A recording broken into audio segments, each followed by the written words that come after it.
Selamat berjumpa lagi. Assalamualaikum warahmatullahi wabarakatuh.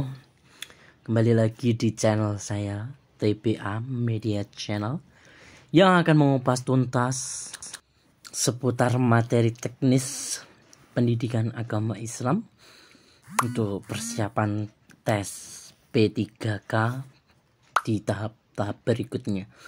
Semoga kalian semua akan mendapatkan nilai yang terbaik dan bisa diterima di instansi yang rekan-rekan inginkan atau sudah kalian pilih. Itu awalan dari saya. Untuk selanjutnya kita bahas. Langsung saja untuk nomor 1, perhatikan matan hadis di bawah ini. La yabulanna ahadukum fil ma'id da'imil ladzi la yajri summa yaghsilu minhu. Hadis tersebut menjelaskan kepada kita agar, manakah jawaban yang akan kalian pilih? Saya bacakan jawabannya. A. Tidak diperbolehkan di antara kalian menjual belikan air lalu mengambil keuntungan di dalamnya. B. Tidak diperbolehkan di antara kalian menggunakan air hujan kemudian ditahan kemudian tidak meresap kembali ke tanah. C. Tidak diperbolehkan salah seorang di antara kalian kencing di air yang menggenang yang tidak mengalir lalu ia mandi di dalamnya. D. Tidak diperbolehkan salah seorang di antara kalian menggunakan air secara berlebihan dan tidak memperdulikan kemudian generasi yang akan datang kekeringan. E. Tidak diperbolehkan menahan air agar tergenang lalu membuat ladang yang lain kesulitan mendapatkan air. Silahkan untuk dipilih mana jawaban yang sesuai dengan isi kandungan dari hadis yang ada di soal tersebut. Saya hitung mundur mulai dari 5, 4, 3, 2, 1. Oke, langsung saja kita bahas. Sebelum menjawab bersama-sama, kita akan kupas. Dari hadis tersebut dijelaskan bahwasannya memerintahkan kepada kita larangan buang air kecil di air tergenang. La yabulanna ahadukum fil ma'i daim alladzi la yajri tsumma yaghsilu fi. Dari Abu Hurairah radhiyallahu anhu, Rasulullah sallallahu alaihi wasallam bersabda, janganlah salah seorang di antara atau dari kalian kencing di air yang diam, yaitu air yang tidak mengalir, kemudian ia mandi di dalamnya. Jadi cukup jelas dari kandungan hadis tersebut menjelaskan bahwasanya larangan untuk mandi di air yang dikencingi dan air tersebut menggenang. Jadi untuk soal yang pertama ini jawaban yang paling tepat adalah yang C. Tidak diperbolehkan salah seorang di antara kalian kencing di air yang tergenang yang tidak mengalir lalu ia mandi di dalamnya. Oke, kita lanjutkan soal nomor 2. Perhatikan matan hadis di bawah ini. La yumna'u hadul ma' liyumna'a bihil kala. Hadis tersebut menjelaskan kepada kita agar apa ya yang akan kalian pilih. Saya akan bacakan dulu untuk pilihannya. A. Tidak diperbolehkan di antara kalian menjual belikan air lalu mengambil keuntungan di dalamnya.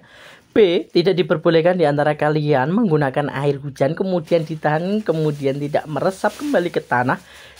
C. Tidak diperbolehkan salah seorang di antara kalian kencing di air yang tergenang yang tidak mengalir lalu ia mandi di dalamnya. D. Tidak diperbolehkan salah seorang di antara kalian menggunakan air secara berlebihan dan tidak memperdulikan kemudian generasi yang akan datang kekeringan. E. Tidak diperbolehkan menahan kelebihan air agar tergenang lalu membuat ladang yang lain kesulitan mendapatkan air atau menahan tumbuhnya tanaman. Manakah jawaban yang paling tepat dari pernyataan matan hadis di atas sehingga kalian bisa menentukan jawaban yang paling benar setelah kalian analisis atau kalian ketahui arti atau makna dari hadis tersebut. Mari kita bahas bersama-sama. Potongan hadis tersebut diambilkan dari Sahih Bukhari bab musaqah. Yang di situ menjelaskan bahwasanya la yamna'u fadlul ma'i liyumnaha bihil kala. Janganlah kelebihan air ditahan dengan maksud untuk menahan tumbuhnya tanaman. Maksud hadis di sini yaitu kita dilarang untuk menampung air yang milik umum, kemudian tidak diperkenankan orang lain atau musafir untuk meminumnya, atau menahan agar tumbuhan yang ada di sekelilingnya tidak mendapatkan aliran air sehingga tumbuhan atau tanaman tersebut bisa tidak mendapatkan hak dari air yang mengalir tersebut. Maka jawaban yang paling tepat yaitu yang E. Tidak diperbolehkan menahan kelebihan air agar tergenang lalu membuat ladang yang lainnya kesulitan mendapatkan air atau menahan tumbuhnya tanaman. Kita lanjutkan untuk soal nomor 3. Perhatikan matan hadis di bawah ini. Nah, Rasulullah Shallallahu Alaihi Wasallam an bai'i fadlil ma'. Hadis tersebut menjelaskan kepada kita agar pilihannya A. Tidak diperbolehkan di antara kalian menjual belikan air dari sumber yang tidak ada pemiliknya atau tanpa usaha memperolehnya atau tanpa diolah. B. Tidak diperbolehkan di antara kamu menggunakan air hujan kemudian ditahan guna mempersiapkan air ketika di masa sulit kemudian tidak meresap kembali ke tanah. C. Tidak diperbolehkan salah seorang di antara kalian kencing di air yang tergenang yang tidak mengalir lalu ia mandi darinya. D. Tidak diperbolehkan salah seorang di antara kalian menggunakan air secara berlebihan dan tidak memperdulikannya kemudian generasi yang akan datang kekeringan. E. Tidak diperbolehkan menahan kelebihan air agar tergenang lalu membuat ladang yang lainnya kesulitan mendapatkan air atau menahan tumbuhnya tanaman. Jadi manakah jawaban yang paling tepat dari pilihan A, B, C, D? Silahkan untuk dipilih. Saya hitung mundur. 5, 4, 3, 2, 1. Sebelum kita jawab, marilah kita bahas terlebih dahulu bahwasannya potongan matan hadis tersebut diambil dari Sahih Muslim yang berkaitan dengan bab menjual kelebihan air. Sebetulnya itu sudah ada kata kunci dari kata bai'a. Bai'a adalah jual beli. Ya, seperti halnya di ayat tentang larangan riba dan dihalalkan jual beli. Yang bunyinya wa halawahul bai'a wa harramar riba. Dihalalkan bagi kalian untuk jual beli dan diharamkan riba.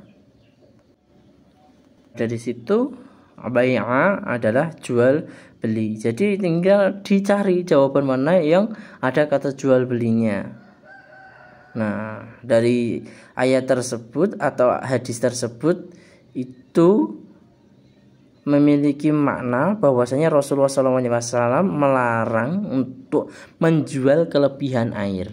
Larangan menjual belikan air yang dimaksud yaitu kelebihan air dari mata air yang tidak ada pemiliknya, seperti halnya air sumur yang digunakan untuk umum, air yang memiliki sumber mata air tanpa adanya usaha seseorang. Semua orang boleh mengambil air, seperti halnya musyafir yang sedang berperjalanan untuk dimanfaatkan secukupnya bagi para musafir tersebut.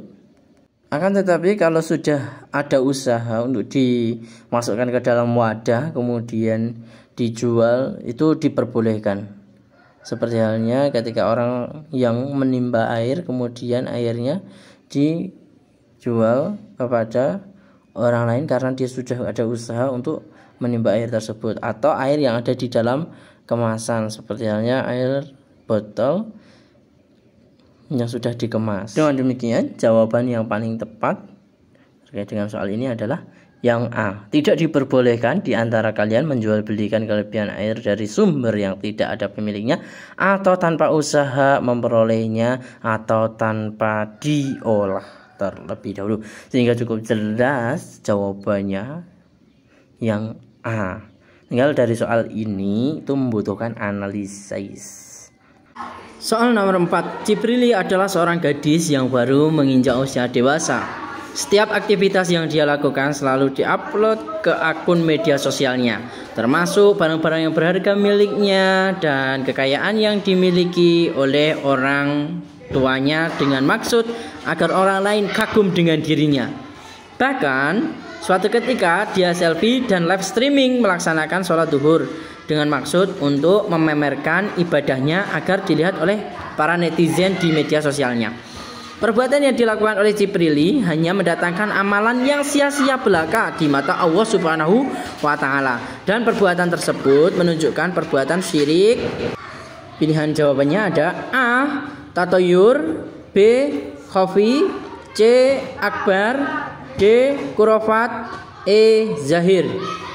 Manakah jawaban yang paling tepat? Menurut rekan-rekan sekalian, silakan kalian pilih. Saya hitung mundur mulai dari 5, 4, 3, 2, 1. Sebelum memilih jawaban yang paling tepat, saya ingin membahas terlebih dahulu apa istilah-istilah dari pilihan jawaban di samping. Yang A, tatoyur, yaitu menganggap suatu adanya kejadian yang mengundang kesialan. Seperti melihat musang di jalan akan mendatangkan kesialan nantinya di tempat kerja, sehingga dia tidak masuk ke tempat kerja karena dia menganggap akan ada kesialan ketika nanti dia berangkat ke kantor. Nah, itu termasuk dalam syirik. Intinya yaitu menganggap suatu kejadian yang di situ akan ada suatu akibat bagi dirinya, padahal semua itu yang menentukan hanyalah Allah Subhanahu wa Ta'ala. Di zaman dahulu, pada zaman Rasulullah SAW, ada seorang pedagang. Ketika di pagi hari dia melepaskan burung dara, ketika dia nanti terbangnya ke arah utara, maka dia tidak jadi berjualan, karena ketika ada burung dara itu menuju ke utara, maka dia akan sial atau tidak mendapatkan keuntungan di dalam berdagangnya, atau dirampok di tengah jalan dan lain sebagainya. Berarti ini tidak termasuk dari apa yang dikategorikan dari soal tersebut. Yang selanjutnya adalah syirik khafi, yaitu syirik yang membuat orang lain kagum atau dia berbuat pamer terhadap orang lain, sehingga orang lain agar di dalam hatinya itu merasa bahwa apa yang kamu kerjakan itu semata-mata ingin mencari perhatian orang lain, dan itu akan sia-sia di mata Allah Subhanahu wa Ta'ala. Jadi jawabannya adalah khafi. Sedangkan yang syirik akbar, yaitu syirik besar dengan melakukan sebuah penyembahan atau melakukan sesuatu guna untuk menyekutukan Allah Subhanahu wa Ta'ala. Sedangkan kurofat yaitu mempercayai suatu hasil atau kepercayaan orang-orang sekitar yang tidak sesuai dengan ajaran Islam, seperti menanam pohon pisang di depan rumah membuat penghuni rumah tidak tentram dan lain sebagainya. Sedangkan syirik zahir yaitu syirik yang tampak nyata dilakukan dengan menyembah-nyembah berhala, dan itu diperlihatkan sehingga tampak kelihatan nyata bagi orang-orang sekitar bahwasanya dia benar-benar melakukan penyekutuan terhadap Allah Subhanahu wa Ta'ala. Jadi untuk soal yang nomor 4, jawaban yang paling tepat adalah yang B, yaitu syirik khafi. Begitu teman-teman penjelasannya. Oke, kita lanjutkan. Soal nomor 5. Pembunuhan yang terjadi seperti seorang yang terjatuh dari tempat tidur dan menimpa orang yang tidur di lantai sehingga ia mati, atau seorang merayakan ulang tahun temannya dengan membuat kejadian agar teman yang ulang tahun tersebut dibuat terkejut, dalam arti diprank terlebih dahulu dengan kerjasama dengan teman si cowok pura-pura diajak berantem, sehingga si cewek yang ulang tahun tersebut histeris hingga akhirnya pingsan dan tidak sadarkan diri hingga koma beberapa hari di rumah sakit dan akhirnya meninggal dunia. Dari kejadian tersebut termasuk ke dalam pembunuhan pilihannya A. Sengaja, B. Seperti sengaja, C. Tersalah, D. Muhson, E. Ghairu muhson. Manakah jawaban yang paling tepat? Saya akan hitung mundur mulai dari 5, 4, 3, 2, 1. Mari kita analisis bersama-sama bahwasannya macam-macam pembunuhan dari jumhur ulama fikih termasuk ulama mazhab Syafi'i dan mazhab Hambali membagi tindak pidana pembunuhan tersebut kepada 3 macam sebagai berikut.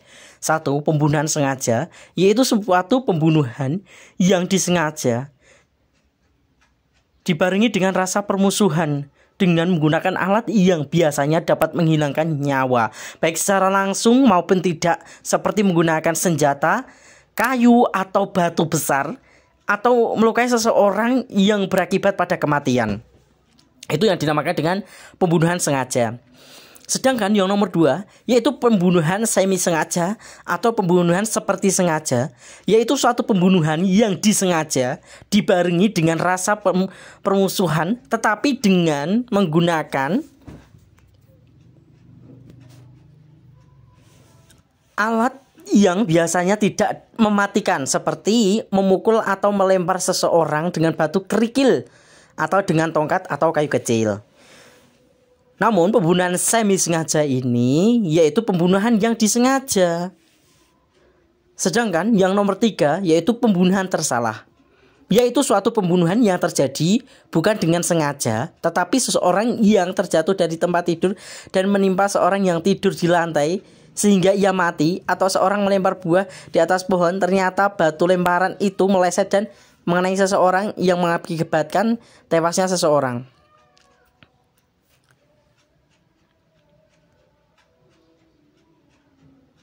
Oke, jadi jawaban yang paling tepat adalah yang C, yaitu pembunuhan tersalah. Karena tidak ada niatan untuk membunuh seseorang, hanya ingin membuat histeris karena di hari ulang tahunnya diperingati, kemudian temannya membuat sebuah kejutan, akhirnya meninggal dunia tanpa sengaja ingin dia bunuh.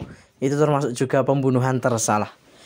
Oke, cukup itu dulu pembahasan dari saya, mulai dari soal nomor 1 tadi sampai nomor 5. Apabila ada salah ucap mohon dimaafkan, dan jangan lupa like, komen, dan subscribe di TBA Media Channel. Long Life Education, manusia sejatinya belajar untuk yang lebih baik lagi di masa yang akan datang. Oke.